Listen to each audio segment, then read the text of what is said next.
Hi friends, it's Barry from Math Games. Today I have a puzzle about the Fibonacci sequence. So let's take a look. The Fibonacci sequence 1, 1, 2, 3, 5, 8, 13, 21 starts with two ones, and each term afterwards is the sum of its two predecessors.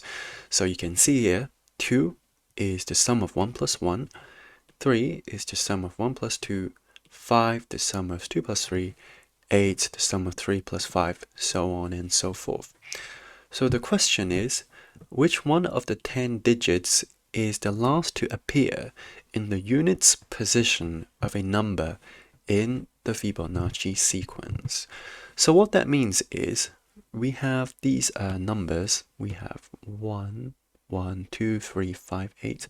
So these are all in their units position. So for the number 13, the units position is 3, and for 21, the units position is 1. So far in the sequence, we already have 1, we already have 2, we already have 3, we already have 5, we already have 8 as well.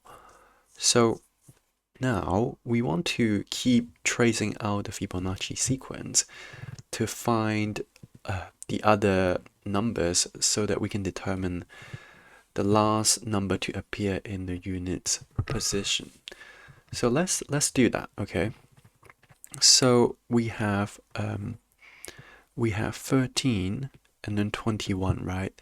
So what's the next Fibonacci number? Well, 13 plus 21, that is 34.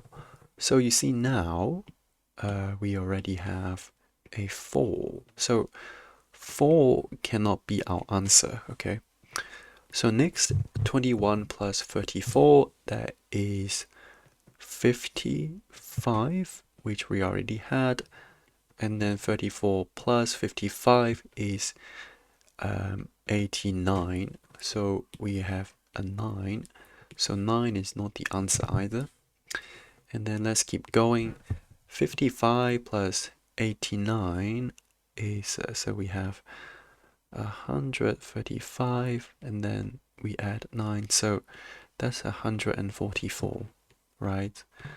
So once again, 4 is not 4, and then 89 plus 144, that is 233, so not there yet. And then 233 plus 144, we have 377. So we found a 7.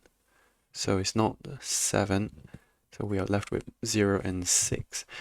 Now, the next term, well, we have 33 plus 77. That is 110. And then 300 plus 200. So 500. So the next number is 610.